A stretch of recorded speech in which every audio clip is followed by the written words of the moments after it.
உங்களுக்கு இந்த மெசேஜ்க்குரிய நோட்ஸ் கையில் கொடுத்துருக்குறோம்.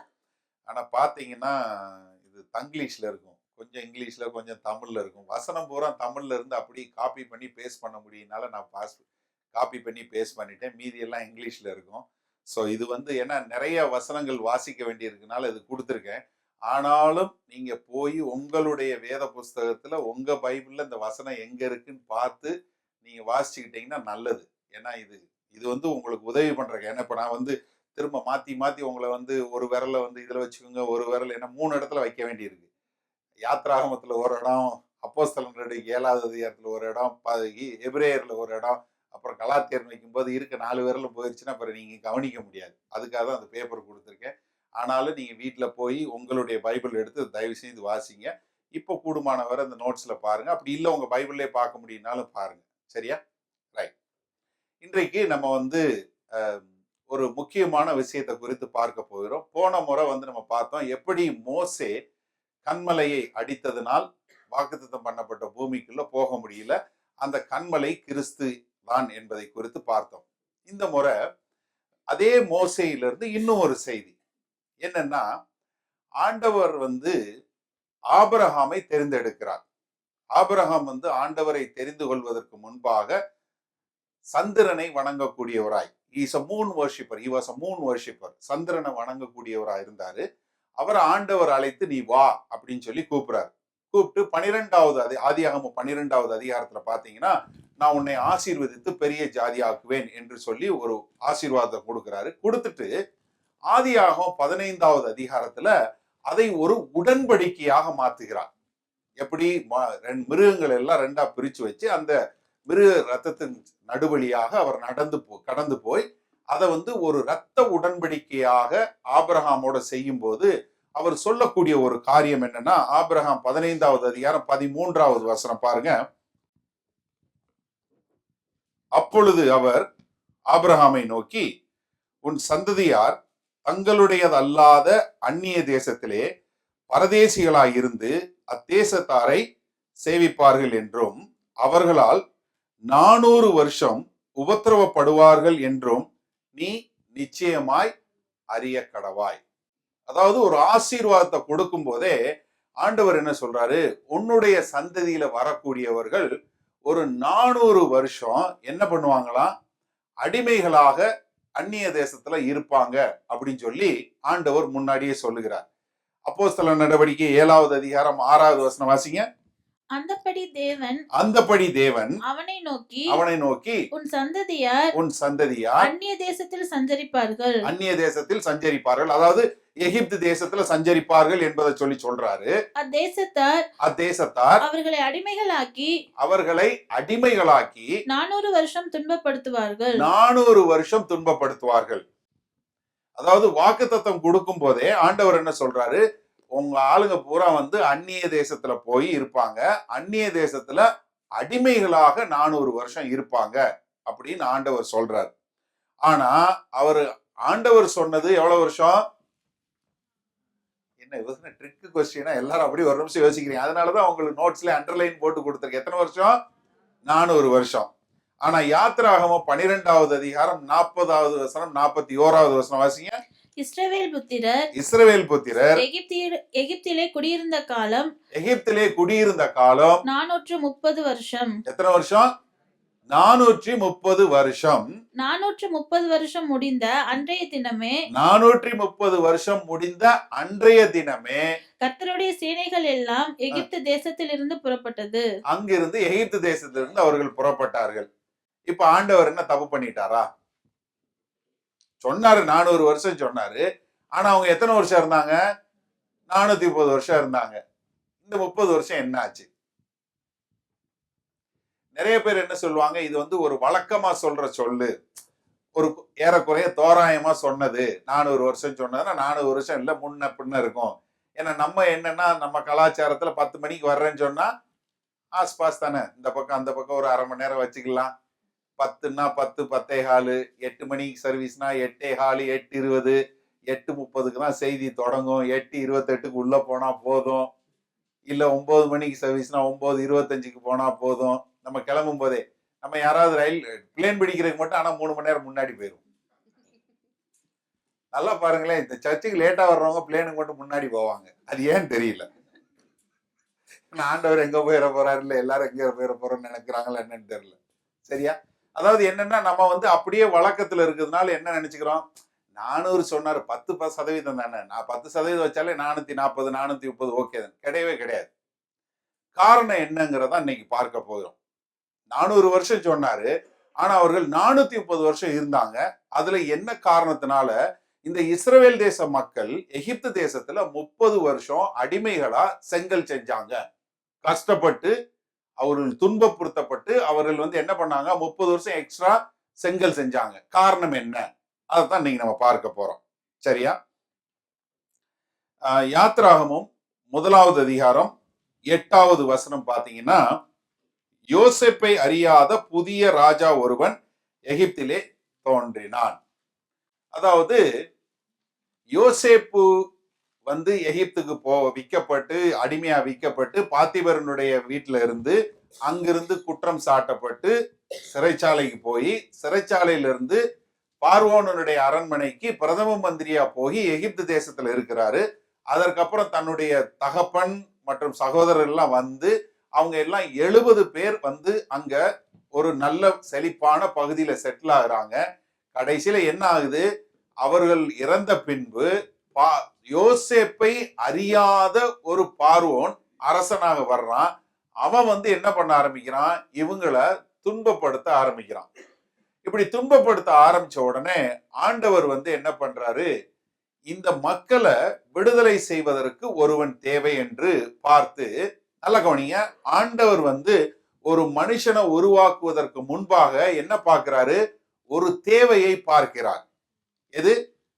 First the purpose comes. எதற்காக என்று ஒரு தேவை வந்ததுக்கு அப்புறம் அந்த தேவைக்காக ஒரு ஆளை ஆண்டவர் உருவாக்குகிறார். இப்ப நீங்க பாருங்க, எபிரேயர் 11வது அதிகாரம் 3வது வசனத்துல பாத்தீங்கன்னா, எபிரேயர் 11:23வது வசனம், மோசே பிறந்தபோது அவனுடைய தாய் தகப்பன்மார் அவனை அழகுள்ள பிள்ளை என்று கண்டு விசுவாசத்தினாலே ராஜாவினுடைய கட்டளைக்கு பயப்படாமல் அவனை 3 மாதம் ஒழித்து வைத்தார்கள். என்ன கட்டளை? யாருக்கா இந்த எபிரேயர் குலத்துல பிறக்கக்கூடிய பெண்களுக்கு ஆம்பளை பிள்ளை பிறந்தா அவங்கள கொண்டு போட்டணும் அப்படின்னு சொல்லி ஒரு கட்டளை.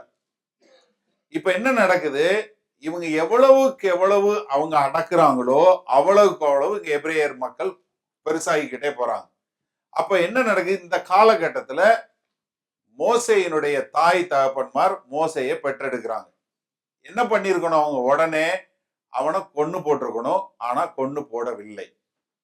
அவன் கொஞ்சம் வித்தியாசமாக அழகாக இருக்கிறான்னு வேத வசனத்துல சொல்லப்படுது. ஒரு சிலர் சொல்றாங்க அவன் பிறக்கும் போதே விருத்த சேதனம் பண்ணினவனாக பிறந்தான்னு சொல்லி சொல்றாங்க. அதுக்கு வேத வசனத்துல ஆதாரம் இல்லை. நல்லா புரிஞ்சு கொள்ளுங்க, அதுக்கு வேத வசனத்துல ஆதாரம் இல்லை. ஏன்னா அவங்க அம்மா அப்பா வந்து அவனை குறிச்சு பயப்படாம வைத்திருந்ததுக்கு ஒரு காரணமாக இருக்கலாம்னு சொல்லி சொல்றாங்க. ஆனா அதுக்கு அடிப்படை இல்லை. ஆனா ஏதோ ஒரு வித்தியாசமாக இருந்ததுனாலதான் அந்த தாய் தகப்பன்மார் அந்த பிள்ளைய கொல்லாம 3 மாசம் ஒழிச்சு வச்சு தங்களுடைய வாழ்க்கையை பத்தி கவலைப்படாம பயப்படாம அந்த பிள்ளைய வளர்த்தாங்க. ஏன்னா அது 3 மாசம் கழிச்சு அந்த பிள்ளைய வந்து ஒரு ஓலக்கூட மாதிரி ஒரு கூடையில செஞ்சு அந்த பிள்ளைய வச்சு அவ அந்த நைல் நதியில விட்டு விடுறா மோசேயினுடைய தாய். அந்த பிள்ளையை எடுத்த பார்வோனின் மகள் அந்த பிள்ளைய பார்த்த மாத்திரத்துல அது என்ன சொல்றா, இது வந்து எபிரேய பிள்ளைன்னு சொல்றான். எபிரேயர் பிள்ளைன்ற எபிரேய குலத்துல பிறந்த பிள்ளைன்னு எப்படி சொல்ல முடியும்னா, ஆண் பிள்ளைகளை பார்த்து எபிரேய குலத்துல பிறந்த பிள்ளைன்னு எப்படி சொல்ல முடியும்னா, எபிரேய குலத்துல பிறந்த பிள்ளையா இருந்தா 8வது நாள் அந்த பிள்ளைக்கு விருத்த சேதனம் பண்ணியிருக்கணும். அதை வச்சுதான் ஒரு பிள்ளை வந்து எந்த குலத்தை சார்ந்தவங்கன்னு அவங்க கண்டுபிடிக்க முடியும். நீங்க யாத்ராகமம் 2வது அதிகாரம் 6வது வசனம் பாருங்க. அதை திறந்தபோது அந்த கூடையை திறந்தபோது பிள்ளையை கண்டாள். பிள்ளை அழுதது. அவள் அதன் மேல் இரக்கமுற்று இது எபிரேயர் பிள்ளைகளில் ஒன்று என்று கண்டாள். ஏன்னா அவளால வந்து என்ன கண்டுபிடிக்க முடிஞ்சது, இது எபிரேய பிள்ளைன்னு சொல்லி கண்டுபிடிக்க முடிஞ்சது. காரணம் என்னன்னா, அவனுக்கு அப்ப விருத்த சேதனம் இருந்ததுனாலதான் கண்டுபிடிக்க முடிஞ்சது. சோ அப்ப வந்து அவங்க அம்மா அப்பா பண்ணாங்களா இல்ல அவன் பிறந்தானாங்கிற அப்படியே பிறந்தானா நமக்கு தெரியாது. ஏன்னா அது வேத வசனத்துல கொடுக்கப்படல. ஆனா ஒண்ணு அப்படி பிறந்திருக்கணும், இல்ல அவங்க அம்மா அப்பா பண்ணிருச்சிருக்கணும். ஏன்னா அந்த பிள்ளைய பாத்திர மாத்திரத்துல பார்வோனின் மகள் வந்து சொல்றா இது எபிரேய பிள்ளைன்னு சொல்றாரு. இப்ப அவங்க என்ன பண்றாங்க, அந்த பார்வோனின் மகள் வந்து பாக்குறா, அந்த இளவரசி பாக்குறா, இந்த பிள்ளைய எடுத்து வளர்க்கின உடனே மோசேயினுடைய அக்கா மிரியம் அந்த பக்கத்துல போன உடனே இந்த பிள்ளைய வளர்க்கறதுக்கு ஒரு ஆள் வேணா, நான் வேணா போய் ஒரு ஆளை கூட்டு வரட்டுமான்னு சொல்லிட்டு தன்னுடைய தாயவே போய் அழைச்சிட்டு வந்து அந்த பிள்ளைய வளர்க்கிறா. அந்த பிள்ளைய எடுத்து கொண்டு போய் மோசேயினுடைய அம்மா தான் பிள்ளைய தான் வளர்ப்பதற்கே பார்வோனுடைய மகள் காசு கொடுத்து பிள்ளைய வளர்த்து, பிள்ளை பால் குடி மறந்ததுக்கு அப்புறம் பிள்ளைய கொண்டு போய் ஒரு 5 வயசு 6 வயசுல கொண்டு போய் திரும்ப கொண்டு போய் அரண்மனையில விட்டுறா. இப்போ மோசே வந்து பார்வோனின் அரண்மனையில், ஒரு எகிப்திய தேசத்தினுடைய ராஜாவினுடைய அரண்மனையில் ஒரு இளவரசனாக வளர்ந்து வருகிறான். அவன் சரித்திர ரெக்கார்ட்ல பாத்தீங்கன்னா மோசே வந்து வேறு தேசங்களுக்கு படையெடுத்து ஒரு இளவரசனாக படையெடுத்து போய் அங்கு வெற்றி பெற்று திரும்பி வந்ததாக சரித்திர ஏடுகள்லாம் இருக்கு. எகிப்து ரெக்கார்டுல அதெல்லாம் இருக்குது. அப்போ ஒரு நல்ல ஒரு தேர்ச்சி பெற்றவனாக, போர்ல ஒரு நல்ல தேர்ச்சி பெற்றவனாக, ஒரு படையை வழிநடத்தக்கூடியவனாக, ஒரு வல்லமையுள்ளவனாக மோசே வந்து பார்வோனின் அரண்மனையில வளர்ந்து வருகிறான். நீங்க அப்போஸ்தலர் நடவடிக்கையில் 7வது அதிகாரம் 22வது வசனம் வாசிங்க. மோசே எகிப்தியருடைய சகல சாஸ்திரங்களிலும் கற்பிக்கப்பட்டு வாக்கிலும் செய்கையிலும் வல்லவனானான்.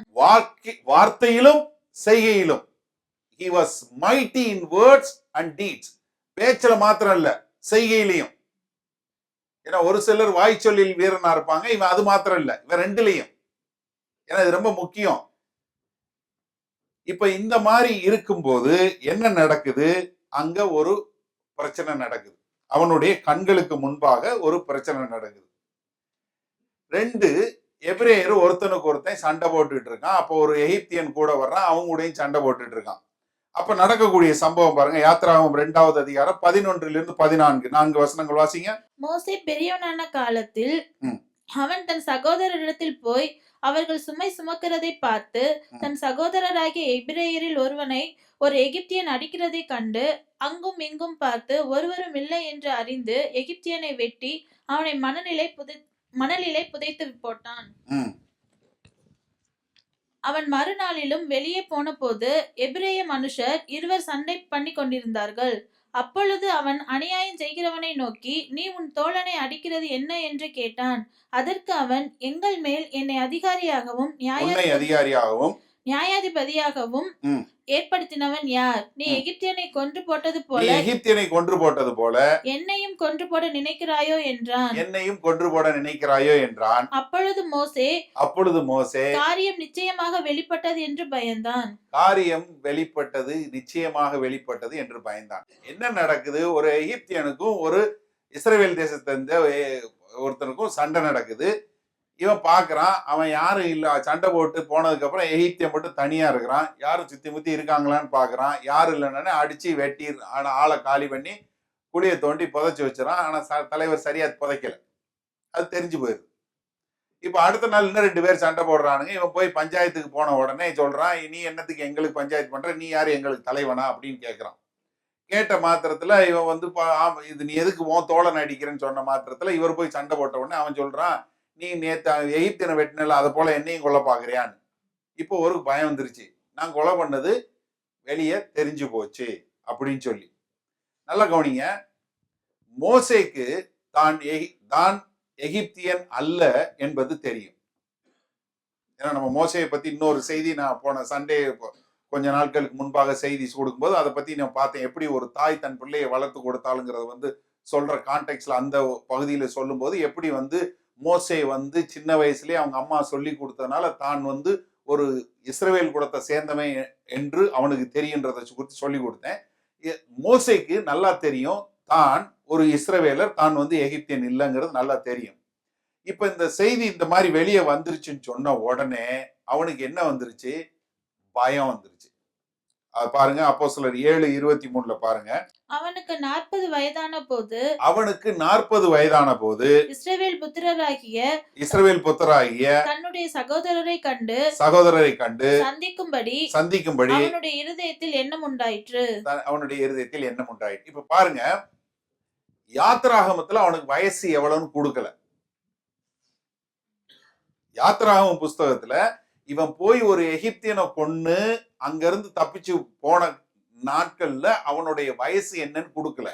ஆனா அப்போஸ்தலர் நடவடிக்கைகள் 7வது அதிகாரத்துல 23வது வசனத்துல என்ன கொடுத்திருக்கு? அவன் ஆளை கொன்னு போட்டுட்டு அவன் பயந்து அங்கிருந்து எகிப்தை விட்டு ஓடி போயிடலான்னு சொல்லி ஓடி போனப்ப அவனோட வயசு எவ்வளவு? சத்தமா சொல்லுங்க. 40 வயசு. மோசேக்கு எவ்வளவு வயசு? 40 வயசு. இவன் ஏன் தெரியுமா ஓடி போனா? ஒண்ணு மக்களுக்கு தெரிஞ்சு போச்சுன்னு பயம். இன்னொரு பயம் பாருங்க, யாத்திராகமம் 2:15 வாசிங்க. பார்வோன் அந்த காரியத்தை கேள்விப்பட்ட போது பார்வோனுடைய காதுக்கு இந்த காரியம் போயிருச்சு. என்ன? மோசே ஒரு எகிப்தனை கொன்னு போட்டுட்டான், ஒரு இஸ்ரவேல் தேச மக்களுக்காக ஒரு எகிப்தனை கொன்னு போட்டுட்டான்னு சொல்லி எகிப்தை ஆளக்கூடிய பார்வோனுடைய காதுகளுக்கு இது கேள்விப்பட்ட போது மோசேயை கொலை செய்ய வகை தேடினான். இப்ப யாரு மோசையை கொலை செய்ய பாக்குறா? பார்வோன் கொலை செய்ய தேடுறான் அவனை. அதனால இவர் என்ன பண்ணிட்டாரு? மோசே பார்வோனிடத்தில் நின்று தப்பி ஓடி மோசே பார்வோனிடத்திலிருந்து தப்பி ஓடி மீதியான் தேசத்தில் போய் தங்கி ஒரு துறவண்டையிலே உட்கார்ந்திருந்தான். அங்க போய் ஒரு துறவண்டையில உட்கார்ந்து இருக்கிறார். என்ன? இங்க இருந்து தப்பிச்சு போய் மீதியான்ல போய் ஒரு துறவண்டையில உட்கார்ந்து இருக்கிறாரு. உங்களுக்கு இந்த மோசையோட கதை தெரியும். அங்க ஒரு பெண்மணி வர்றா, தண்ணி மோந்து கொடுக்க வர்றா, அவளை பாக்குறான், பிறகு அவ கூட போறான், அவளை கல்யாணம் பண்றான். அங்க என்ன நடக்குது? அங்க அவனுக்கு 2 பிள்ளை பிறக்குது. அங்க அங்கேயே குடியிருக்கிறார். என்ன? நல்லா கவனிங்க. அரண்மனையில ஒரு இளவரசனா இருந்து, வார்த்தையிலும் செய்கையிலும் ஒரு வல்லமையுள்ளவனா இருந்து, யுத்தத்துல வெற்றி பெறக்கூடியவனா இருந்து, எல்லாம் பண்ணின ஒரு மோசே இப்ப எல்லாவற்றையும் விட்டு போய் எங்க இருக்கிறாரு? மீதியான் தேசத்துல போய் ஆடு மாடு மேய்ச்சிக்கிட்டு பே பே பே அப்படின்னு மாடுகிட்டையும் பேசிக்கிட்டு அங்க இருக்கிறார். நல்லா யோசிக்கணும் நீங்க. அதாவது ஒருத்தன் எங்க இருந்தா எங்க போய் இருக்கிறாங்கிறத பார்க்கணும். அங்க இருந்த இளவரசனா தான் கைய தூக்குனா 10 பேர் வரக்கூடியது. ஏன்னா அந்த காலத்து இளவரசர்களுடைய வாழ்க்கை முறை இல்ல ஒரு மன்னனுடைய வாழ்க்கை முறையெல்லாம் நீங்க நம்ம இங்க நிறைய அந்த நாட்டுலதான் எத்தனை காசுல இருக்கு போய் பாத்தீங்கன்னா தெரியும். அவங்க குளிக்கிறதுக்கு ஒரு அறை, துணி மாத்துறதுக்கு ஒரு அறை, அதுக்கு ஒரு அறை, இதுக்கு ஒரு அறை, வேலைக்காரங்களுக்குன்னு ஒரு பெரிய இது, அங்கிருந்து சாப்பாடு வர்றதுக்கு எவ்வளவு வசதியா எப்படி வாழ்ந்தாங்கிறது தெரியும் உங்களுக்கு. அப்படி இருந்த அவ்வளவு லக்ஸரியில வாழ்ந்த மோசே இப்ப என்ன பண்ணிட்டு இருக்காரு? ஆடு மாடு மேய்ச்சிக்கிட்டு தேடிக்கிட்டு இருக்கிறார். ஆனா எதுக்காக போனாருங்கிறத எபிரேயர் 11வது அதிகாரம் 24, 25வது வசனம் சொல்லுது பாருங்க. விசுவாசத்தினாலே மோசே தான் பெரியவனான போது எவ்வளவு வயசு? 40 வயசு ஆகும்போது பார்வோனுடைய குமாரத்தின் மகன் எண்ணப்படுவதை வெறுத்து அனித்தியமான பாவ சந்தோஷங்களை அனுபவிப்பதை பார்க்கிலும் தேவனுடைய ஜனங்களுடைய துன்பத்தை அனுபவிப்பது தெரிந்தது. இனி வரும் பலன் மேல் நோக்கமாய் இருந்து எகிப்தில் உள்ள பொக்கிஷங்களிலும் கிறிஸ்துவின் நிமித்தம் வரும் நிந்தையை அதிக பாக்கியம் என்று எண்ணினான். இது எண்ணி இங்க என்ன இருக்காரு? மீதியானுக்குள்ள உள்ள சுத்திட்டு தெரிகிறார். ஆனா என்ன ஒரு விஷயம்னா, இந்த அடுத்து கொஞ்சம் வருஷங்களுக்கு அவர் அங்க அலையும் போது ஒரு காரியம் செய்தார். மோசே அரண்மனையை விட்டு போய் மீதியோன்ல இருக்கிறாரு. ஆனா மீதியோன்ல இருக்கும்போது என்ன தெரியுமா செய்யறாரு? எபிரேயர் 11வது அதிகாரம் 27வது வசனம் நீங்க அநேக முறை வாசிச்சிருப்பீங்க. இதை மெதுவா நிறுத்தி வாசிங்க, இதை புரியும் பாருங்க உங்களுக்கு.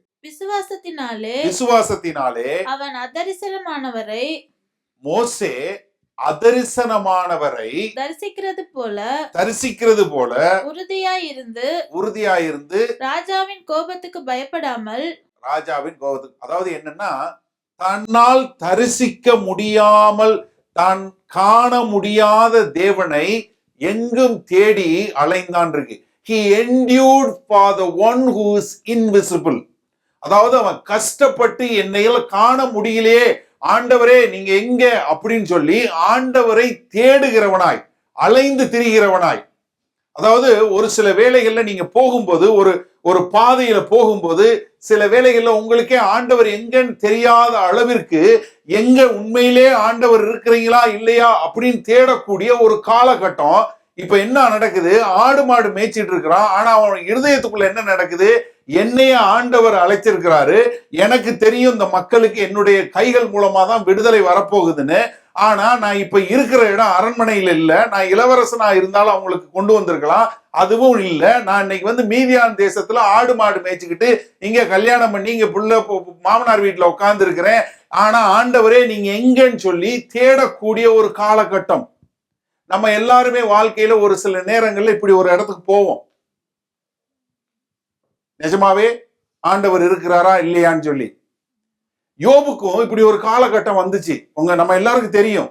நீங்க நிறைய பேர் யோபு புஸ்தகமே படிக்க மாட்டீங்க. ஏன்னா என்னத்துக்கு அதுக்கு ஒரே பிரச்சனை, எதுக்கு பாஸ்டர்னு. சங்கீதம் 23 வாசிப்போன்னு வாசிப்பீங்க. யோபு 23ல 2 வசனம் வாசிங்களேன். யோபு 23 8வது அதிகாரம் 8வது வசனம் 9வது வசனம் வாசிங்க. யோபு 23. நமக்கு சங்கீதம் 23 நல்லா தெரியும், யோபு 23 தெரியாது. இதோ நான் முன்னாக போனாலும், இதோ நான் முன்னாக போனாலும் அவர் இல்லை. அவர் இல்லை. ஆண்டவரை பத்தி சொல்றான். நான் முன்னாடி போறேன், ஆண்டவர் இருப்பாரு தேடி போறேன், அங்க இல்ல. பின்னாக போனாலும் அவரை காணோம். இடதுபுறத்தில் அவர் கிரியை செய்தும் அவரை காணேன். இடதுபுறத்துல போய் கிரியை செய்யற அவரை காணா. வலதுபுறத்திலும் நான் அவரை காணாதபடிக்கு ஒளித்திருக்கிறார். வலதுபுறத்துல போனாலும் காண முடியாதபடி அவர் ஒளிஞ்சிட்டு இருக்காரு. ஆனாலும் நான் போகும் வழியை அவர் அறிவார். நான் போகிற வழி அவர் அறிவார். அவர் என்னை சோதித்த பின் நான் பொன்னாக விளங்குவேன். ஐயா நான் முன்னாடி போறேன் காணா, பின்னாடி தேடி பாக்குறேன் காணா, இடது பக்கத்துல போய் கிரியை செஞ்சு பாக்குறேன் இங்க எங்கேயா இருப்பாரான்னு அங்கேயும் காணா, வலது பக்கத்துல பார்த்தா ஒளிஞ்சிட்டு இருக்க மாதிரி தெரியுது அங்கேயும் காணா. நான் எல்லா பக்கமும் தேடிட்டேன். ஆனா நான் போகிற வழி அவர் அறிவாரு, ஆனா அவரை எனக்கு தெரியல. என்ன ஒரு சூழ்நிலை என்ன, நான் ஆண்டவரை தேடி. ஏன்னா நீங்க ஒரு காரியம் தெரிஞ்சு கொள்ளணும். ஏன்னா மோசேய அந்த தீ எரிந்து கொண்டு இருக்கிற அந்த முட்புதர்ல போய் ஆண்டவரை காண்ற வரைக்கும் அவன் ஆண்டவரை தேடிக்கொண்டே இருந்ததுனாலதான் அந்த முட்புதர் தீ பிடிச்சு எரிஞ்ச உடனே போய் நின்னான். ஏன்னா அவன் சும்மா ஒண்ணு இல்ல. ஏன்னா அதாவது ஆண்டவரை எங்க பார்ப்பேன் எப்படி பார்ப்பேன், ஆண்டவரே எங்க இருக்கிறீங்கன்னு சொல்லி அதரிசனமான தேவனை தரிசிப்பதற்காக அலைந்து திரிஞ்சு வரும்போதுதான் நம்ம யாத்திராகமம் 3வது அதிகாரத்துல நம்ம பார்க்கிறோம். அந்த முட்செடி எரிஞ்சு கொண்டு இருக்குது, அது எரியாம இருக்குது. அதை பார்த்துட்டு ஆண்டவர் என்ன பண்றாரு, அவனை அழைக்க வர்றாரு. அழைக்க வர்றதுக்கு முன்னாடி என்ன காரணத்தினால திரும்ப மறுபடியும் வந்து மோசேயை தெரிந்தெடுக்கிறார் பாருங்க. யாத்திராகமம் 2வது அதிகாரம் 24-25. தேவன் அவர்கள் பெருமூச்சை கேட்டு, தேவன் இஸ்ரவேல் தேச மக்களின் பெருமூச்சை கேட்டு தாம் ஆபிரகாமோடும் ஈசாக்கோடும் யாக்கோபோடும் செய்த உடன்படிக்கையை நினைவு கூர்ந்தார். தன் செய்த உடன்படிக்கை நினைவு கூர்ந்தார். தேவன் இஸ்ரவேல் புத்திரரை கண்ணோக்கினார். தேவன் அவர்களை நினைத்தருளினார். என்ன இவங்க படுற கஷ்டம், அவங்க பண்ணக்கூடிய ஜெபம், அவங்க பண்ணக்கூடிய விண்ணப்பங்கள்லாம் வந்ததுக்கு அப்புறம் சரின்னு சொல்லி இப்ப ஆண்டவர் வந்து என்ன பண்றாரு, அந்த முட்செடியில அந்த பர்னிங் புஷ்ல அது அப்படியே தீப்பிடிச்சு எரியுது. ஆனா அது எரிஞ்சு முடியல. எது பண்ணதும் தான் இது ஆண்டவர் இருக்காருன்னு சொல்லி போய் மோசே அங்க போய் நின்னு மோசே கிட்ட ஆண்டவர் பேசுறார். மோசே கிட்ட சொல்லி, மோசே நீ வா, நீ போய் இஸ்ரவேல் தேச மக்களை எல்லாம் நீ அங்க இருந்து அழைத்து கொண்டு வா. இப்ப என்ன மோசே என்ன சொல்றாரு, ஆண்டவரே நீங்க யாரு, உங்க பேர் என்ன? அப்ப ஆண்டவர் சொல்றார், நான் யாரு, நான், அவ்வளவுதான். ஏன்னா அது சரியான டென்ஸ் இல்ல, அதனால நான் இருக்கிறவராக இருக்கிறேன். தமிழ்ல மொழிபெயர்த்திருக்கிறாங்க, ஆங்கில வேதாகமத்தில் ஐயாம். ஆண்டவர் அவர்தான். யாருன்னா நான், அவ்வளவுதான். அப்ப நீங்க தான் சொன்ன, நான் போய் சொன்னா யார் நம்புவா? அப்ப ஆண்டவர் வந்து சில கையில இருக்க கோலை போட சொல்றாரு, அது பாம்பா மாறுது, மறுபடி பின்னாடி பிடிங்கிறாரு, பின்னாடி பிடிக்கிறா, மறுபடி தடியா மாறுது. அதுக்கப்புறம் மறுபடியும் அடுத்து 4வது அதிகாரத்துல பார்த்து நீ போ அப்படின்னு சொல்லும்போது கடைசியா இப்ப மோசே ஆண்டவர்கிட்ட இன்னொரு காரியம் சொல்றாரு. அதுல 10வது வசனம், 4வது அதிகாரம் 10வது வசனம், யாத்திராகமம்.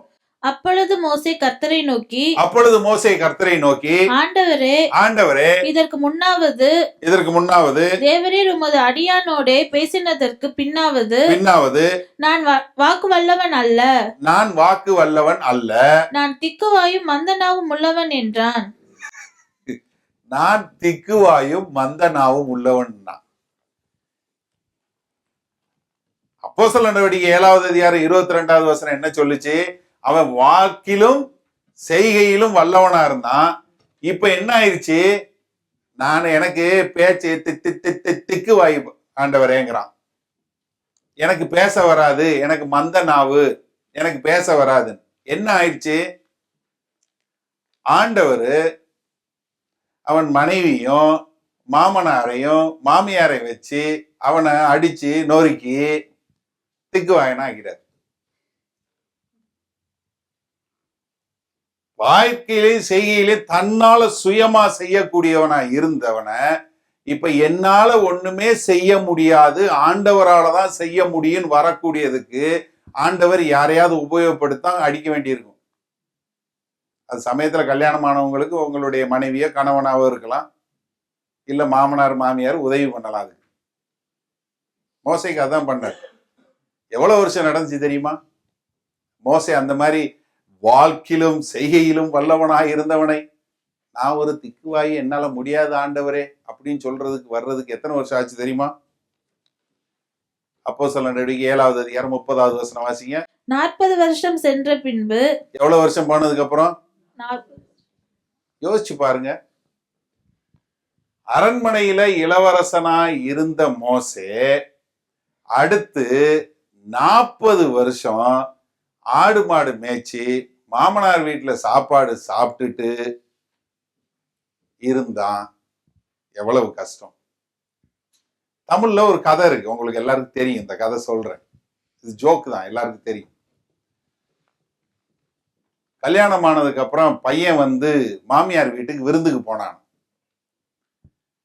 அப்ப அவங்க அப்பா அம்மா சொன்னாங்களாம், மகனே நீ உன் மாமனார் வீட்டுக்கு சாப்பிட போ, நல்லா அங்க விருந்து சாப்பிட்டு வா, எப்ப திரும்ப வர்றதுன்னு கேட்டான்.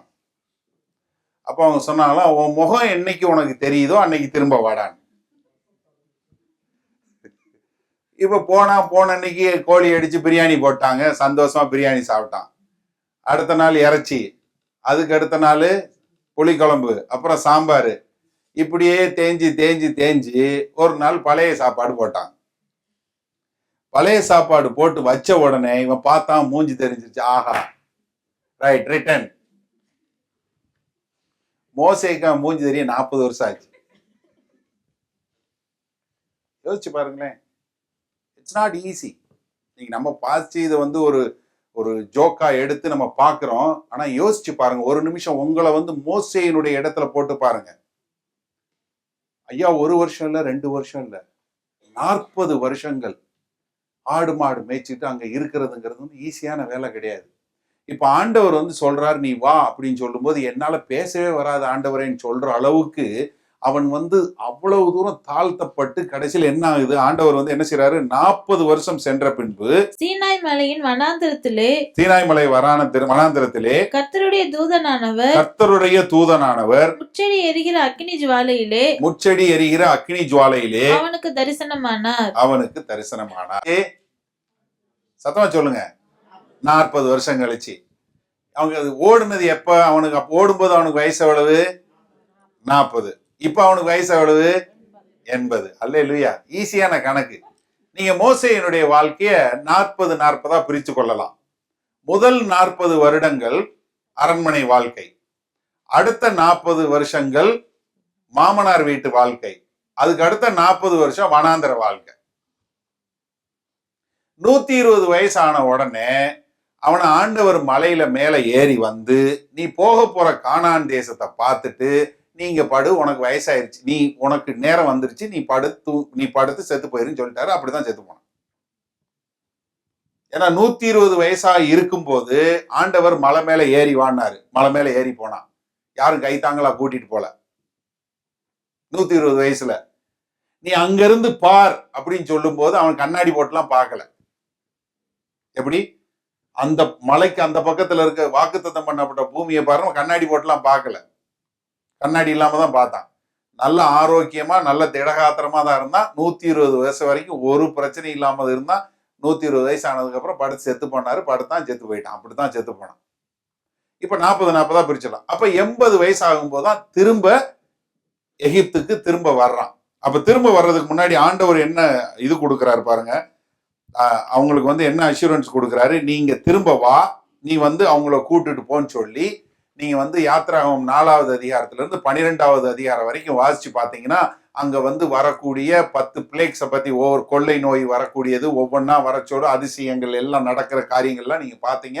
அது ஒன்னொன்னா நடத்தி கடைசியில வந்து அவர்கள் அங்கிருந்து கிளம்பி போகும்போது என்ன, யாத்திராகமம் 12வது அதிகாரம் 40-41 வசனம் என்ன சொல்லுது? இஸ்ரவேல் புத்திரர் எகிப்திலே குடியிருந்த காலம் 430 வருஷம்.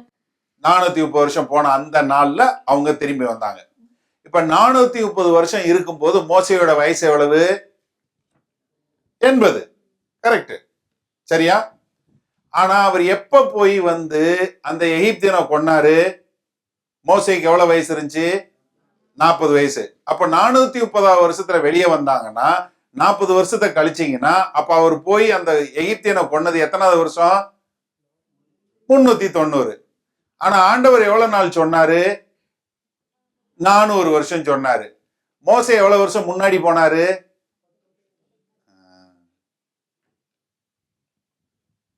மோசே 10 வருஷம் ஆண்டவருடைய காலத்திற்கு முன்னதாகவே போய் பண்ணதுனாலதான் இவ்வளவு பெரிய பிரச்சனை. ஆண்டவர் சொன்னது 400 வருஷம். ஆனா மோசே போனது எவ்வளவு? 390 போயிட்டார். நல்லா கவனிங்க, மோசே தப்பு பண்ணிட்டார். ஒரு நிமிஷம் நல்லா தயவு செஞ்சு நல்லா கவனமா கேளுங்க. 390 வருஷத்திலே மோசே போய் தவறு பண்ணிட்டாரு. 10 வருஷம் வனாந்திர வாழ்க்கையில மாமனார் வீட்டுல மோசே இருக்கிறாரு. கரெக்டா 400 வருஷம் ஆனது ஏன் ஆண்டவர் போய் அவனை கூப்பிடல? சரி, மோசே தான் கேட்கல, மோசே தான் தவறு பண்ணிட்டு போயிட்டான். சரி, மோசே இல்லைன்னா பரவாயில்ல, போய் தொலை மோசே. ஆரோன் இருக்கான்னு ஆரோனை வச்சு ஆண்டவர் ஏன் காரியம் பண்ணல? ஒரு நிமிஷம் நல்லா சிந்திச்சு பாருங்க. ஏன்னா மோசே தவறு பண்ணிட்டு போயிட்டாரு. அப்ப மோசேக்கு பதிலா இன்னொருத்தர் ஆண்டவர் பயன்படுத்தி இருக்கலாமே, ஏன் பண்ணல? ஏன்னா நம்ம சில வேலைகளை நம்ம பண்ணக்கூடிய தவறு தான். நீ இல்லைன்னா ஆண்டவர் யாரை வச்சாவது பண்ணிடுவாரு, கிடையாது. நல்லா புரிஞ்சுக்கொள்ளுங்க. ஏன்னா ஆண்டவருக்கு தெரியும் மோசே மூலம்தான் விடுதலை என்று. மோசேயை அதற்காகத்தான் ஆண்டவர் படைத்தார். உங்களை கொண்டு செய்யக்கூடிய காரியம் நீங்க ஒரு ஆளால தான் செய்ய முடியும், வேற ஆளால செய்ய முடியாது. தயவு செய்து இதை புரிஞ்சு கொள்ளணும். ஏன்னா நீங்க வாஷிங் மிஷின்ல யாராவது போய் சமைப்பீங்களா? ஃப்ரிட்ஜுக்குள்ள யாராவது துணியை போட்டு துவைப்பீங்களா? நல்லா சிந்திங்க. யாராவது லிவிங் ரூம்ல குளிப்பீங்களா? ஏன்? நமக்கு தெரியும் வாஷிங் மிஷினை துணியை கழுவுறதுக்கு வச்சிருக்கோம், ஃப்ரிட்ஜில் சாப்பாடு கெட்டு போகாம வச்சிருக்கிறோம், லிவிங் ரூம்ல உட்காந்து பேசுறதுக்கு வச்சிருக்கோம், பாத்ரூம் குளிக்கிறதுக்குன்னு வச்சிருக்கிறோம். ஏன்? நம்ம வாழ்றதுக்கு நம்ம படைக்கிறதே இந்தந்த வேலைக்கு இதுன்னு படைக்கிறோமே. உங்களையும் என்னையும் ஆண்டவர் ஒரு அதிசயமா 600 மில்லியன் அணுக்களை கொண்டு வந்து அதுல உள்ள ஒரு அணுவை தேர்ந்தெடுத்து ஒரு ஆளை உருவாக்கி கொண்டு வர்றாருன்னா உங்க தேவன் உன்னையும் குறிச்சு என்னையும் குறிச்சு திட்டம் இல்லாம செய்வாரா? நன்றாக சிந்திச்சு பாருங்க. உங்களை கொண்டு ஒரு திட்டம் இல்லாமல் உங்களை உருவாக்குவாரா? உங்க ஒவ்வொருத்தருக்கும் ஒரு திட்டமும் நோக்கமும் இல்லாம ஆண்டவர் யாரையுமே உருவாக்கல. none of you are an accident. நீங்க யாரும் வந்து ஒரு விபத்துல பிறக்கவே கிடையாது. எல்லாம் ஆண்டவர் தெரிந்தெடுத்து உங்களை உருவாக்கி இருக்கார். நன்றாக புரிஞ்சு கொள்ளணும். ஏன்னா நமக்கு நிறைய பேருக்கு என்ன பிரச்சனை, நான் மட்டும் கொஞ்சம் உயரமா இருந்திருந்தேன்னா, நான் மட்டும் கொஞ்சம் வடிவா இருந்திருந்தேன்னா, நான் மட்டும் கொஞ்சம் ஒல்லியா இருந்திருந்தேன்னா, நான் மட்டும் கொஞ்சம் படிச்சிருந்தேன்னா, நான் மட்டும் கொஞ்சம் இப்படி ஒன்னும் கிடையாது. உங்களை கொண்டு செய்ய முடிகிற காரியம் உங்க ஒரு ஆளால கொண்டுதான் செய்ய முடியும், வேற யாராலையும் செய்ய முடியாது. நல்ல கவனிங்க, மோசே தவறு பண்ணி போனாலும் அடுத்த 30 வருஷம் இஸ்ரவேல் தேச மக்கள் உட்கார்ந்து டெய்லி அடி வாங்கி உத வாங்கி செங்கல் செஞ்சுட்டு இருக்காங்க. இன்னைக்கும் எனக்கு தெரிஞ்சு தெரியல, I may be wrong, I hope I am wrong, பரலோகத்துல மோசே வீட்டுக்கு தான் காவல் ஜாஸ்தி இருக்கும். ஏன்னா நிறைய பேருக்கு, ஏன்னா 3 மில்லியன் மக்கள், 3 மில்லியன் பேர்னா எவ்வளவு பேர், 30 லட்சம் பேர் எக்ஸ்ட்ரா 30 வருஷம் செங்கல் செஞ்சவெல்லாம் கோவத்துல தான் நிற்பான். எல்லாம் ஒன்னால பாடுறா, நாங்க எவ்வளவு காலம் செங்கல் செஞ்சோன்னு. யோசிச்சு பாருங்க. அப்போ உங்களுக்கும் எனக்கும் ஒரு, அதாவது நம்மளை உருவாக்கின விதம் அந்த மாதிரி. நீங்க நன்றாக தெரிஞ்சு கொள்ளுங்க. நம்ம கைரேகை ஒருத்தரோட ஒருத்தர் கைரேகை மேட்ச் பண்றது இல்ல, நம்மளுடைய டங்ல உள்ள பிரிண்ட் ஒருத்தரோட ஒருத்தர் மேட்ச் பண்றது இல்ல, நம்ம கண்கள் உள்ள ஒரு பிரிண்ட் ஒருத்தரோட ஒருத்தர் மேட்ச் ஆகுறது இல்ல. நமக்குள்ள அவ்வளவு யூனிக்கா ஆண்டவர் படைச்சிருக்காரு. நம்ம ஒவ்வொருத்தரையும் அந்த மாதிரி படைச்சிருக்கிறாரு. நம்ம படைத்ததனுடைய நோக்கம், நமக்கு ஒரு ஏற்கனவே நமக்குன்னு ஒரு காரியத்தை வச்சுட்டு தான் ஆண்டவர் படைக்கிறாரு. இப்ப படைச்சிட்டு உங்களை படைச்சிட்டு ஐயோ இவனை வச்சு நான் என்ன பண்றேன்னு மண்டையை சொரிச்சுன்னு இல்ல. தயவு செஞ்சு புரிஞ்சு கொள்ளுங்க. நீங்க யாராவது வீட்டுல ஃப்ரிட்ஜை வாங்கி வச்சுட்டு ஐயோ இது ஒரு பெட்டி இருக்கு, இது திறந்தா குளிருது, இதை வச்சுட்டு என்ன செய்யறதுன்னு தெரியும் யாராவது யோசிச்சுட்டு இருக்கீங்களா? கிடையாது. First the purpose comes. முதல்ல என்ன நோக்கம் என்று வருகிறது, அதுக்கப்புறம் தான் அந்த பொருள் வருது. முதல்ல உங்களுக்குன்னு ஒரு நோக்கத்தை வச்சதுக்கு அப்புறம் தான் ஆண்டவர் உங்களை படைச்சு கொண்டு வர்றாரு. மோசே அப்படித்தான் கொண்டு வந்தார், உங்களையும் என்னையும் அப்படித்தான் கொண்டு வந்திருக்கிறார். அந்த திட்டத்துல நடக்க வேண்டியது நம்மளுடைய காரியம். அது இல்லாத பட்சத்துல நம்மளால ஒண்ணும் செய்ய முடியாது. நம்ம ஆண்டவர் என்ன சொல்றாரு, சபையாகிய சரீரங்கிறாரு. அப்ப நம்ம சபையிலையும் உங்களுக்குன்னு ஒரு பொறுப்பு இருக்கு, உங்களுக்குன்னு ஒரு அங்கம் இருக்கு.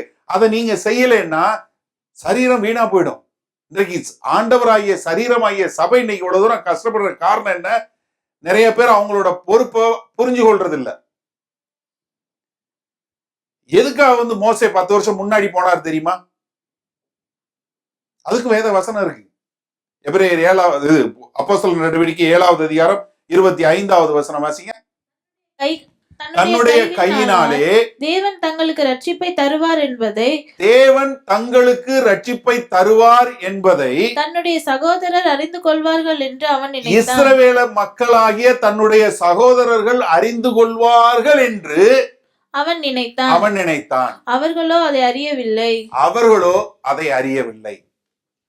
ஏன்னா இந்த இஸ்ரவேல் தேச மக்கள் பூரா என்ன பார்த்தாங்க, இவன் பார்வோன் வீட்டுல உள்ள இளவரசனா பார்த்தாங்க. ஆனா அவன் என்ன பார்த்தான், அவங்க பூரா என்னுடைய சகோதரர்கள் இவரெல்லாம் அவங்க கஷ்டப்படுறாங்க, எனக்கு ஆண்டவர் என்ன சொல்லியிருக்காரு, என் மூலம் ரட்சிப்பை கொண்டு வருவேன்னு சொல்லியிருக்காரு, அதனால இவங்க மூலம் நான் ரட்சிப்பை கொண்டு வர போறேன் அப்படின்னு சொல்லி தான் முன்னாக செய்த காரியம். நிறைய விஷயங்களை பார்த்தீங்கன்னா ஒரு சிலர் சொல்லும்போது சொல்லுவாங்க, ஆண்டவர் எனக்கு வாக்குத்தத்தம் கொடுத்திருக்கிறாரு, நான் 1000 பேருக்கு மேல வச்சு சபை நடத்துவேன்னு சொல்லி எனக்கு ஆண்டவர் வாக்குத்தத்தம் கொடுத்திருக்கிறாரு, அதனால நான் யாருகிட்டையும் போக மாட்டேன், என்னமும் செய்ய மாட்டேன், நான் சும்மா இருக்கிறேன், ஆண்டவர் சொல்லி இருக்கிறாரு, ஆண்டவர் நிறைவேற்றுவார்னு சொல்லி ஒண்ணுமே இல்லாம அலைஞ்சிட்டு இருக்க ஆளுங்களை எனக்கு நிறைய தெரியும். இந்த காலையில ஒரு சகோதரன் பத்தி என்ற ஒருத்தவங்க சொன்னாங்க. அவர் ஒரு ஊரை காட்டியிருக்காரு, அந்த ஊர்ல தான் அவர் சபை நடத்துவேன்னு சொல்லியிருக்கிறார் ஆண்டவர். அதுக்காக ஒருத்தர் பணம் தர்றேன் உனக்கு, அங்க நீ சபை நடத்துறதுக்குன்னு சொல்லி சொன்னாராம். அவரு 1 வருஷமா போனே எடுக்க மாட்டேங்கிறாராம். இவர் அவருக்காக வெயிட் பண்ணிட்டு இருக்கிறாராம். இது வரைக்கும் ஊழியம் செய்யல, ஒன்னும் செய்யல, பேசாம உட்கார்ந்து இருக்கிறார். அவருக்கு கவுன்சில் பண்ணுங்கன்னு சொல்லி எனக்கு இன்னைக்கு சொன்னாங்க. யோசிச்சு பாருங்க. ஐயா, நீ முதல்ல 1000 பேருக்கு சுவிசேஷம் சொல்லணும், ஒரு ஆளுக்கு சொல்லணுமா இல்லையா? முதல்ல ஏதாவது ஆண்டவர் சொன்னார்னா அதை செய்யணும் இல்ல. எதுவுமே செய்யாம இருக்கிறது ஒரு எண்டு. இன்னொரு ஆளுங்க என்னன்னா, ஒரு 4 வசனம் தெரிஞ்சிருச்சு, ஒரு 4 காரியம் தெரிஞ்சுன்னா நானும் பாஸ். எங்களுக்கு தெரியாத அந்த வசனம், யோசேப்பு கதை எனக்கு தான் தெரியும், சமாரிய ஸ்திரீ எனக்கு தெரியும், குள்ள சகையு அது எனக்கு தெரியும், நீங்க என்ன சொல்ல வேண்டியிருக்கு? எனக்கு அதெல்லாம் தெரியும், நான் பார்த்துக்கிறேன். இனி எனக்கு சபையும் தேவையில்லை, ஒன்றும் தேவையில்லை, எனக்கு தெரியும், நானே போய் நானே சபை தொடங்குறேன், நானே எல்லாம் செய்கிறேன், நானே பண்றேன். அதுவும் பிரச்சனை. ரெண்டு எக்ஸ்ட்ரீமும் கிடையாது. நம்ம இன்னைக்கு பரிசுத்த ஆவியினால அபிஷேகம் பண்ணப்பட்ட புதிய உடன்படிக்கையின் ஊழியக்காரர்கள். நம்ம எல்லாருமே ஊழியக்காரங்க. ஹலோ, நம்ம நம்ம என்ன எல்லாருமே ஊழியக்காரர்கள். நம்ம எல்லாருமே அழைக்கப்பட்டிருக்கிறோம். யாரு பார்ட் டைம் கிறிஸ்டியன் யாராவது இருக்கீங்களா? அங்க யாராவது ஞாயிற்றுக்கிழமை கிறிஸ்டியன் இருக்கீங்களா? இல்ல இல்ல, நம்ம எல்லா நாளும் கிறிஸ்தவங்க தான். எல்லாருமே அழைக்கப்பட்டிருக்கோம். ஒவ்வொருத்தருக்கும் ஒரு ஒரு அழைப்பு. உங்க அழைப்பை நீங்க தான் செய்ய முடியும். நீங்க வேலைக்கு போற இடத்துல நீங்க தான் போய் சுவிசேஷம் சொல்ல முடியும். நீங்க தொழில் பண்ற இடத்துல நீங்க தான் போய் செய்ய முடியும். அப்படி ஒவ்வொருத்தருக்கும், நீங்க ஆஸ்பத்திரி போனீங்கன்னா ஆஸ்பத்திரியில நீங்க தான் சொல்ல முடியும். நீங்க சூப்பர் மார்க்கெட் போனீங்கன்னா நீங்க தான் சொல்ல முடியும். ஒவ்வொருத்தருக்கும் ஒரு ஒரு அழைப்பை கொடுத்து உங்களை அதுக்காக தான் அனுப்பிச்சிருக்கிறாரு. அப்ப நம்ம என்னன்னா அதை புரிஞ்சு கொள்ளணும். அதாவது ஆண்டவர் என்னன்னா முதல்ல ஒரு முடிவை பார்க்கிறாரு, உங்களை கொண்டு என்ன செய்ய முடியும்னு. அதற்கேற்ற மாதிரிதான் உங்களை உருவாக்குறாரு. உங்களை உருவாக்கிட்டு அதை தேடுறது இல்ல. சரி ரைட், இப்ப ஏப்ரஹாம படைச்சிட்டேன், இவனை வச்சுட்டு என்ன பண்றது, ஒரே தொல்லை, இவனை வச்சுட்டு இதை செய்வான், அப்படியா செய்யறாரு? நம்ம செய்யலாம். ஆண்டவர் அப்படி கிடையாது. ஏன்னா ஆண்டவருடைய குணாதிசயம். ஏசாயா 46:10 பாருங்க. உள்ளவைகளை ஆதி முதற்கொண்டும் இன்னும் செய்யப்படாதவைகளை பூர்வகால முதற்கொண்டும் அறிவிக்கிறேன். நல்ல கவனிங்க. ஆதியிலிருந்தும் இன்னும் செய்து முடிக்கப்படாதவைகளை வரைக்கும், என்ன வரைக்கும்? நீங்க உங்களால செய்யக்கூடிய காரியங்கள் என்ன நடக்க போகுதுங்கிற முடிவு செய்யப்படாதவைகளை இன்னும் பூர்வ காலத்திலிருந்து நான் அறிவிக்கிறேன். அதாவது ஆண்டவர் என்ன பண்றாருன்னா முதல்ல முடிவு, அதுல இருந்து ஆதி. என் ஆலோசனை நிலை நிற்கும், எனக்கு சித்தமானவைகளை எல்லாம் செய்வேன் என்று சொல்லி. அடுத்து வெளிப்படுத்தின சுவிசேஷம் 1வது அதிகாரம் 8வது வசனம் பாருங்க. இருக்கிறவரும் இருந்தவரும் வருகிறவருமாகிய சர்வ வல்லமையுள்ள கர்த்தர் நான் அல்பாவும் ஒமேகாவும் ஆதி அந்தமுமாய் இருக்கிறேன். அவர்தான் தொடக்கம், அவர்தான் முடிவு. அவருக்கு முதல்ல தெரியும் உங்க முடிவு என்னன்னு தெரியும். உங்களை கொண்டு என்ன செய்ய போறாருங்கிறது தெரியும். நமக்கு அறிக்கப்படாத இருக்கலாம், நமக்கு தெரியப்படாததா இருக்கலாம். ஆனா ஆண்டவருக்கு தெரியும். அந்த பாதைகள்ல நடக்க வேண்டியது நம்மளோட கடமை. ஏசாயா 41:4 பாருங்க. அதை செய்து நிறைவேற்றி ஆதி முதற்கொண்டு தலைமுறைகளை வரவழைக்கிறவர் யார்? முந்தினவராய் இருக்கிற கர்த்தராகிய நான் தானே. பிந்தினவர்களோடும் இருப்பவராகிய I am the first and I am the last. கடைசி, ஆதியும் அந்தமும் அவர்தான். இப்ப ஒரு நிமிஷம் நீங்க யோசிங்க. ஆண்டவர் ஒரு முடிவை கொண்டு ஆரம்பிச்சாருன்னா அந்த முடிவை நிறைவேற்றுவதற்கு யாரால முடியும்? அவரால முடியும். ஆனா அதுல நடக்க வேண்டியது யாரோட கடமை? என்னோட கடமை. நம்ம ஒவ்வொருத்தருடைய கடமை என்னன்னா, எனக்குன்னு ஒரு தனி திட்டத்தை ஆண்டவர் வச்சிருக்கிறார். அந்த திட்டத்துல நடக்க வேண்டியது, அவர் சொல்கிற காரியங்களை கேட்டு அந்த காரியங்களின் பிரகாரம் நடக்க வேண்டியது என்னுடைய பொறுப்பு. அது பண்ணாத போது என்ன ஆயிடும்?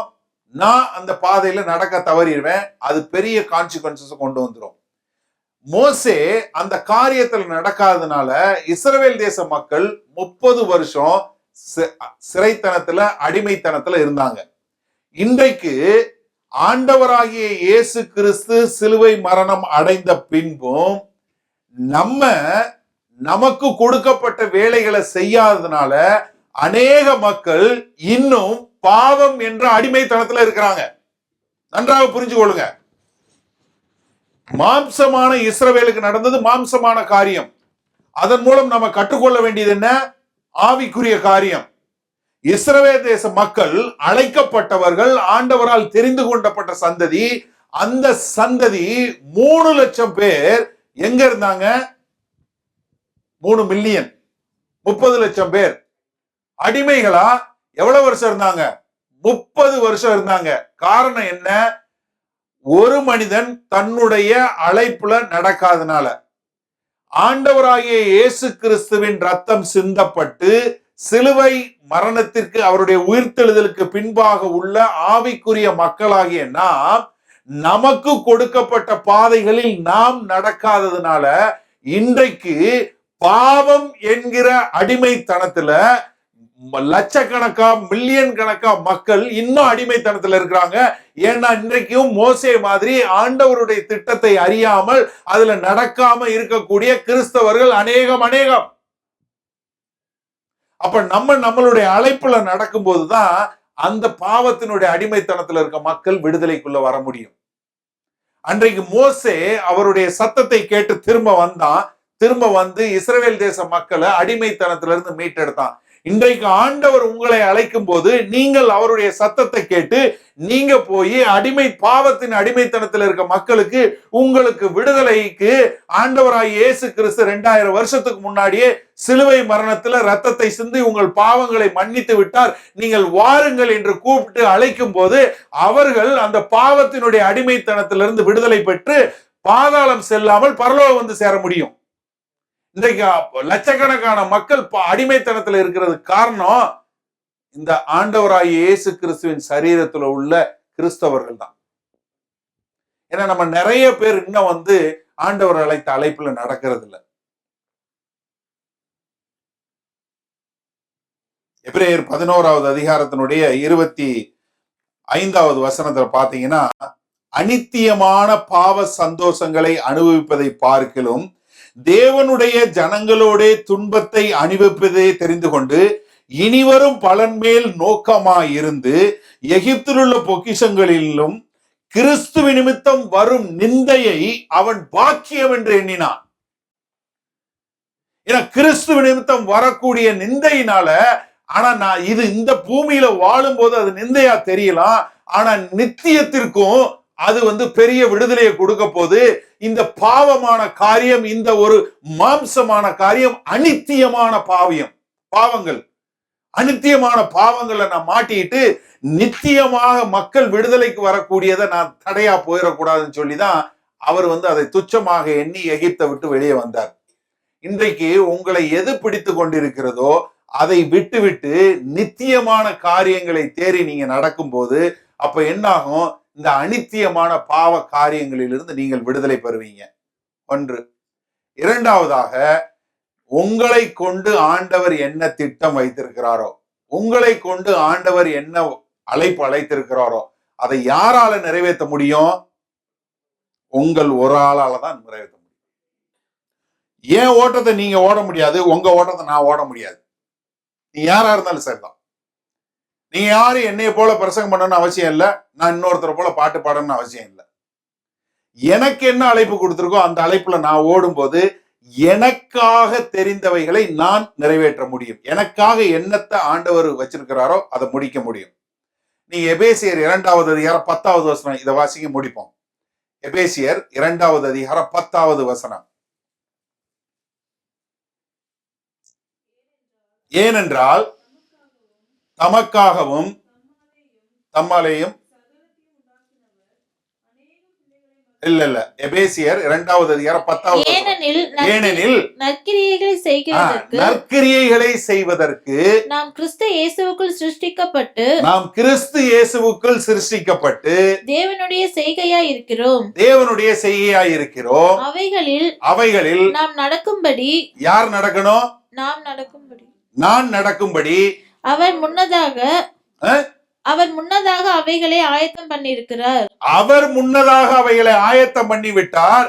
நடக்க வேண்டியது என்னுடைய பொறுப்பு. நீங்க ஆங்கில வேதாகமத்தில் இதை பாத்தீங்கன்னா ரொம்ப அருமையா இருக்கு. We are his workmanship. என்ன? நாம் அவருடைய கைகளின் உருவாக்கப்பட்ட வேலைப்பாடுகளாய் இருக்கிறோம். We are his craftsmanship. அதாவது நம்ம வந்து we are his masterpiece. Message translation சொல்லுது we are his masterpiece. யாரு? ஆண்டவர் வந்து ஒரு ஒரு சிலை செஞ்சாரு, இல்ல ஒரு இது செஞ்சாருன்னா எப்படி அவருடைய கைகள்னால செய்வாரோ அதை போல உங்களையும் என்னையும் உருவாக்கி இருக்கிறார். சங்கீதம் 136ல 16வது வசனத்துல இருந்து எடுத்து வாசிங்கன்னா சொல்லும் போது சங்கீதக்காரர் என்ன சொல்றாரு? நான் என்னுடைய தாயின் கருவில் உருவாவதற்கு முன்பே என்னை தெரிந்து கொண்டீர்கள், உம்முடைய கரங்கள் என்னை உருவாக்கியது, நான் அந்தரங்கங்களில் உருவாக்கும் போது நீங்கள் என்னை அறிந்திருக்கிறீர்கள். அப்ப நம்ம ஒவ்வொருத்தரையும் ஒரு யுனிக்கா, நம்மள ஒரு தனித்துவமா அவருடைய மாஸ்டர் பீஸா ஆண்டவர் உருவாக்கி இருக்காரு. நம்ம ஒவ்வொருத்தருக்கும் ஒரு தனி திறமைகளை கொடுத்திருக்கிறாரு. நம்ம ஒவ்வொருத்தரையும் ஒரு நோக்கத்தோட உருவாக்கி இருக்காரு. அந்த நோக்கங்களும் திட்டங்களும் நிறைவேற்றுறது உங்களாலதான் முடியும், அடுத்தால முடியவே முடியாது. எனவே நம்ம புரிந்து கொள்ள வேண்டும். ஏன்னா அவர் உருவாக்குனாரு. என்ன? உலக தோற்றத்திற்கு முன்பே அவைகளை எல்லாம் ஆயத்தப்படுத்தி வச்சுட்டாரு. ஆனா அதுல நடக்க வேண்டியது என்னோட வேலை. அவர் எல்லாம் ரெடி பண்ணி வச்சுட்டாரு. தம்பி நீ இப்படித்தான் போகணும், நீ இந்த காரியங்களை செய்யணும், நீ செஞ்சு இந்த மாதிரி முடிக்கணும்னு அவர் எழுதி வச்சுட்டாரு, அவர் ரெடி பண்ணி வச்சுட்டாரு. ஆனா நான் அவருடைய சத்தம் கேட்டு அவருடைய சித்தம் செய்கிறவனாய் இருக்க வேண்டும். அதுல நடக்கலைன்னா என்ன ஆகும்? மக்கள் துன்பப்படுவாங்க, அடிமைத்தனத்தில் இருக்கவங்க விடுதலை பெற மாட்டாங்க. இன்றைக்கு உங்களுடைய நோக்கம் என்னன்னு உங்களுக்கு தெரியுமா? ஆண்டவர் மோசேயை படைக்கிறதுக்கு எதுக்காக படைச்சாரு? தன்னுடைய மக்களை விடுதலை செய்வதற்காக படைச்சார். தன்னுடைய ஜனங்கள் அடிமைத்தனத்திலிருந்து விடுதலை பெற்று வாக்குத்தத்தம் பண்ணப்பட்ட பூமிக்கு போகணும், அதுக்காக மோசேயை படைச்சார். உங்களை எதுக்காக படைச்சார்னு உங்களுக்கு தெரியுமா? இன்னொரு ஆறுதலான விஷயம் சொல்லட்டுமா? எரேமியா 18வது அதிகாரம் வீட்டுல எடுத்து போய் வாசிங்க, முதல் 6 வசனங்கள். எரேமியா தீர்க்கதரிசிக்கு ஆண்டவர் என்ன சொல்றாரு? நீ போய் குயவனோட இதுல போய் நீ உட்கார்ந்து பாருன்றாரு. நல்ல கவனிங்க, அந்த காலகட்டம் பாத்தீங்கன்னா வடக்குல உள்ள தேசமாகிய இஸ்ரவேல் தேசத்துல உள்ள 10 கோத்திரங்கள் அடங்கிய தேசம் வந்து ஆண்டவருடைய சொல்ல கேட்காம தீர்க்கதரிசிகள் மூலமா ஆண்டவர் பேசுறாரு. ஏமோஸ் தீர்க்கதரிசி அந்த தீர்க்கதரிசிகள் மூலமா சொல்றதை கேட்காம அவர்கள் ஆண்டவருடைய சத்தத்திற்கு கீழ்ப்படியாம அவங்க போகும்போது சிரியன்கள் வந்து அவங்கள வந்து மொத்தத்தையும் வந்து அந்த வடக்கு தேசத்தை முழுவதையும் பிடித்துக் கொள்றாங்க. இந்த கீழே உள்ள தெற்கு தேசமாகிய யூதா தேசம் என்று சொல்லக்கூடிய 2 கோத்திரங்களை கொண்ட ஜெருசலேமை கொண்ட தேசங்கள், 2 தேசங்களை வந்து என்ன நடக்குது? இவர்களும் அதே போல மந்தம் உள்ளவர்களாய் ஆண்டவருடைய சத்தத்தை கேட்காம போறாங்க. அப்ப ஆண்டவர் என்ன சொல்றாரு? எரேமியா தீர்க்கதரிசியை கூப்பிட்டு நீ போய் உங்களுக்கு தீர்க்க தரிசனம் உரை, அந்த தீர்க்க தரிசனத்தை அவங்க கேட்க மாட்டாங்க, ஆனாலும் நீ போய் சொல்லுன்னு. அன்றைக்கு இருந்த தீர்க்கதரிசி வேற, இன்னைக்கு இருந்த தீர்க்கதரிசி வேற. இன்னைக்கு உங்க டிவியில பாக்குற தீர்க்கதரிசி பூரா நீ எனக்கு காணிக்க அனுப்பு, இல்ல பங்காளர் திட்டத்துல சேரு, நான் உனக்கு நீ காணிக்க கொடுத்தேன்னா உனக்கு காணிக்க வரும், உன்னை ஆண்டவர் ஆசீர்வதிப்பாரு, இப்படிப்பட்ட காரியங்கள். அந்த தீர்க்க தரிசனம் இல்ல. நீங்க போய் நல்லா எரேமியா தீர்க்கதரிசி புஸ்தகத்தை எடுத்து பாருங்க. அப்ப சொல்லும் போது போய் சொல்றாரு, நீ போய் அந்த குயவனுடைய வீட்டுல குயவனோட போய் பாருன்றாரு. அப்ப குயவன் இதை செஞ்சுக்கிட்டே இருக்கிறான். செய்யும் போது என்ன? 4வது வசனம் மட்டும் வாசிங்க. எடுத்திருந்தீங்கன்னா 4வது வசனம் மட்டும் வாசிங்க. குயவன் வணைந்து கொண்டிருந்த மண்பாண்டம் அவன் கையிலே கெட்டு போயிற்று, அதை அப்பொழுது அவன் திருத்தமாய் செய்வதற்கு. ஒரு நிமிஷம் நல்லா என்னைய பாருங்க. இப்ப எல்லாரும் ஆண்டவர் இன்றைக்கும் அவர் கரங்கள்ல களிமண்ணோட தான் இருக்கிறார் நான் விசுவாசிக்கிறேன். மேபி உங்களுக்கு எல்லாருக்கும் வந்து வேணா இப்படி இருக்கலாம், வெள்ளை அங்கியோடு அப்படியே மிதந்துட்டு வர்ற மாதிரி. ஹல்லேலூயா அப்படியே. ஏன்னா நம்ம பாக்குற ஆண்டவர் பூரா எப்பயும் கட்டி பிடிக்கிறாரு, முத்தம் கொடுக்கிறாரு, கண்ணீரை துடைக்கிறாரு, இப்படியே சொல்லி சொல்லி நீங்க ஆண்டவருக்கு பத்தி ஒரு தப்பான ஒரு பாக்ஸ்ல தானே வச்சிருக்கீங்க எல்லாரும். ஆண்டவர் என்ன செய்யறாரு? குயவன களிமண்ணை பிடிச்சிருக்காரு. அந்த பாத்திரம் என்ன ஆயிடுச்சு? கெட்டு போயிடுச்சு தமிழ்ல இருக்கு. என்ன? அது சரியான வளைவுக்கு வரல, இல்ல சரியானபடி அந்த இது வரல. பாத்திரம் செய்யும் போது குயவன் பண்றப்ப அந்த சரியானபடி வரல. அது வராதப்ப ஆண்டவர் என்ன செய்யறாராம்? அதை திருத்துகிறார். ஹலோ, திருத்துகிறார். நீங்க இதுவரைக்கும் உங்க பாத்திரம் எப்படி இருந்தது முக்கியம் இல்ல. என் அருமை சகோதரனே சகோதரியே, இதுவரைக்கும் நீ எப்படி இருந்தங்கிறது முக்கியம் இல்ல. இன்னைக்கு நீ ஆண்டவர் கையில வரும்போது உன் பாத்திரத்தை திருத்த முடியும் ஆண்டவரால. அவர் செய்யற பாத்திரமா மாத்த முடியும் உன்னைய. இது வரைக்கும் உன் பாத்திரம் எப்படி வளைஞ்சிருந்துச்சு, எந்த பக்கம் பெண்டுல போயிருச்சு, ஆண்டவரே நானும் விட்டுட்டேன், எனக்கு நீங்க இந்த அழைப்பை கொடுத்தீங்க, எனக்கு இது செய்ய சொன்னீங்க, நான் செய்யல, நான் இப்படி இருக்கிறேன் அப்படி நீங்க நினைச்சீங்கன்னா கவலைப்படாதீங்க. ஆண்டவர் இன்னைக்கு அந்த அந்த அந்த பானையை கையில வச்சுட்டு தான் இருக்காரு. அந்த பானையை திருத்தக்கூடியவர். களிமண்ணை பார்த்து கவலைப்படுறவர் இல்ல. அந்த களிமண்ணை தொட்டு நம்ம அப்பா அதை அப்படியே திருத்தி, மகனே மகளே நான் உன்னை திருத்தி நான் இந்த மாதிரி செஞ்சிடறேன், நீ என்ன உன்னை எதுக்காக நான் பயன்படுத்தணும்னு செஞ்சனோ அந்த மாதிரி வளைச்சிடுறேன், எந்த இடத்துல பெண்ட் இருக்கா அதை நான் சரி பண்றேன்னு சொல்லி ஆண்டவர் திருத்தக்கூடிய காரியம். அதனால நீங்க இதுவரைக்கும் நடக்காம இருந்தீங்கன்னா இன்னையில இருந்து அதுல நடக்க முடியும், உங்க அழைப்புல நடக்க முடியும். என் ஆண்டவர் களிமண்ணை தொடர்றது கவலைப்படுறவரே கிடையாது. என் ஆண்டவர் கெட்டு போன பாத்திரங்களை தூக்கி போடுறதே கிடையாது, வெறுக்கிறதே கிடையாது. யாரையும் தள்ளாத ஆண்டவர் எப்படினாலும் எடுத்து உங்க பாத்திரத்தை சரி பண்ணி, நான் எப்படியாவது இந்த பாத்திரத்தை என்னுடைய பாத்திரமா நான் உபயோகப்படுத்தணும், இது கெட்டு போனாலும் நான் அதை விருத்து திருத்தி அதை கொண்டு நான் செய்வேன்னு சொல்லக்கூடிய அந்த ஆண்டவர். நம்ம எல்லாம் செய்ய வேண்டியது, ஆண்டவரே என்னை திருத்துங்க, ஆண்டவரே எனக்கு என்ன வேணுமோ நான் என்னன்னு செய்ய நினைச்சீங்களோ அப்படி செய்யுங்க ஆண்டவரே, என்னைய மாற்றுங்க.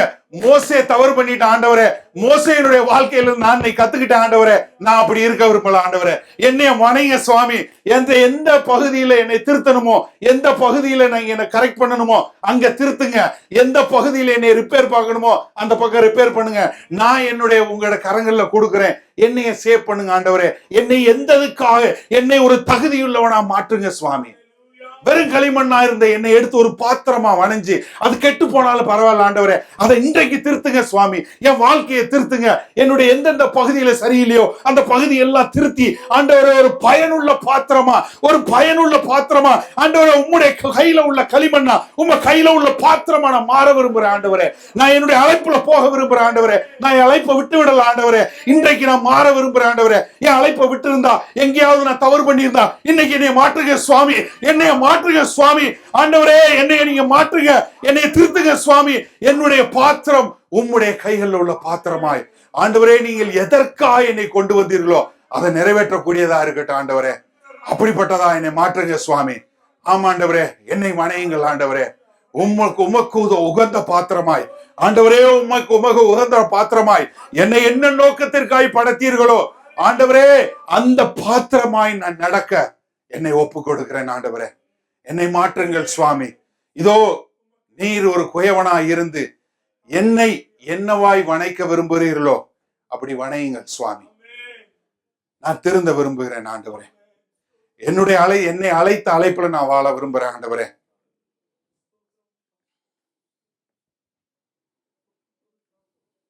ஒரு நிமிஷம் அமைதியா நீங்க உங்களுடைய சொந்த இருதயத்திலிருந்து ஆண்டவரை நோக்கி பாருங்க.